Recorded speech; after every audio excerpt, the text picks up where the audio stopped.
Hi folks, my name is Kweko. I am a pharmacist. In today's video, I'm going to be reviewing the medication Entresto.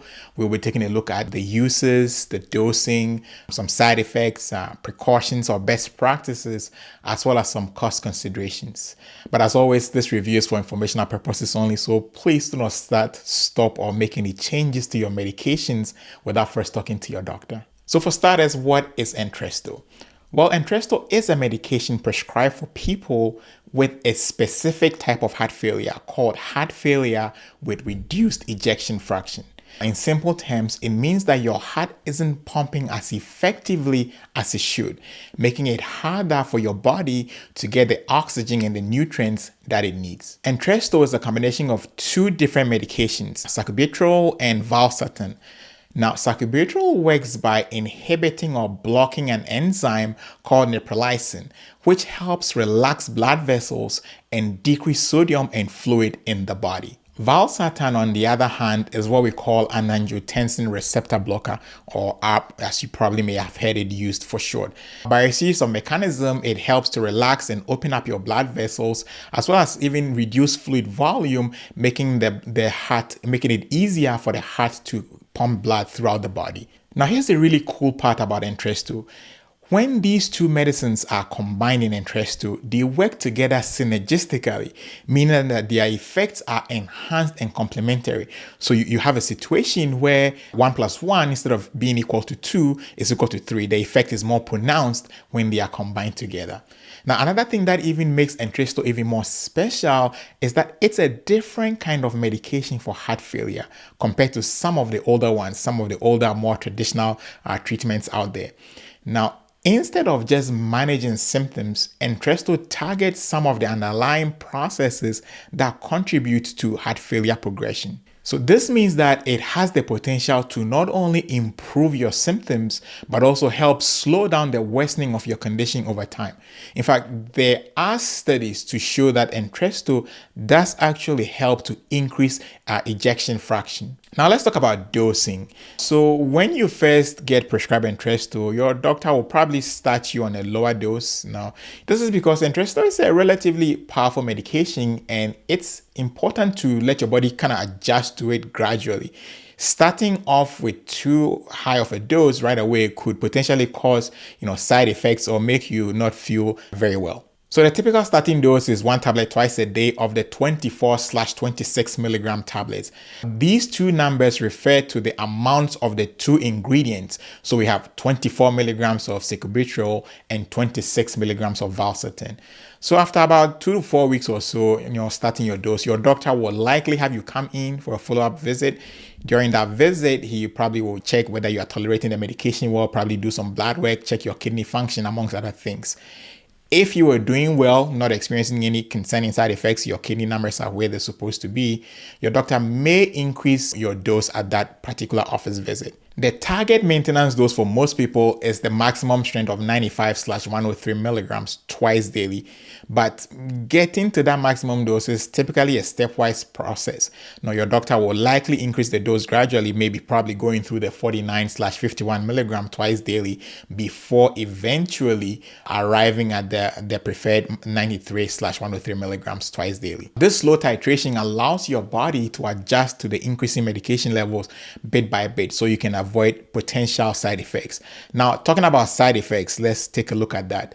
Like any medication, Entresto does have some potential side effects that you probably want to be aware of. The good news is that for most people, these side effects are usually mild and manageable, but it's still important to know what to watch out for. Usually when you know what you're looking out for, it kind of doesn't make the side effect as serious as it seems. One of the most common side effects of Entresto is low blood pressure or hypotension. This may make you experience symptoms such as dizziness, lightheadedness, or feeling faint, especially when you go from a sitting to a standing position. This is because Entresto can, in the grand scheme of things, cause your blood vessels to dilate and open up, leading to a significant drop in your blood pressure. Another side effect some people experience is an elevated potassium level, known as what we normally call hyperkalemia. Now, too much potassium can be hard on your kidneys, so your doctor will want to monitor this closely, especially if you already have any existing kidney issues. Some people also report a dry, nagging cough while taking Entresto.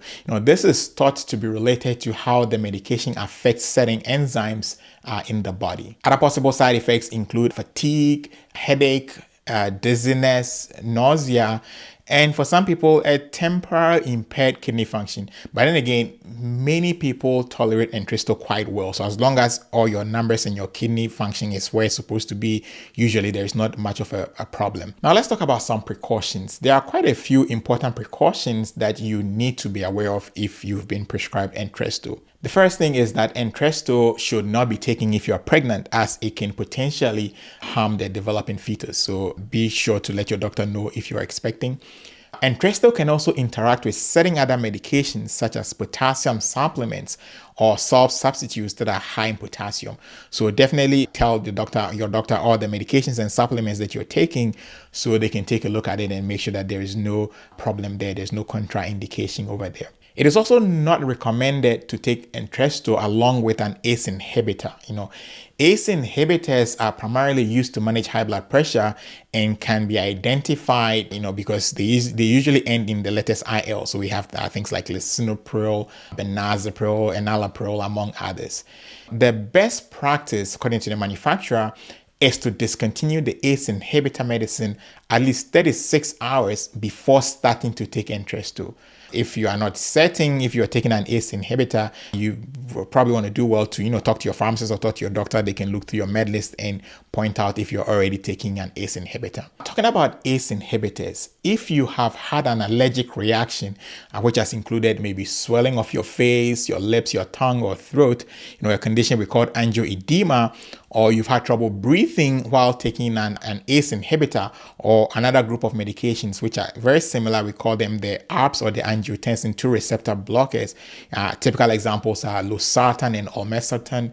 You may need to let your doctor know because you may not necessarily be a good candidate for Entresto. There's a probability that anybody that has experienced that with an ACE inhibitor would also experience that with Entresto. Also, if you have liver or kidney disease, Entresto may not be appropriate for you. Obviously, your doctor will evaluate your overall health status and it should be able to advise you concerning those conditions.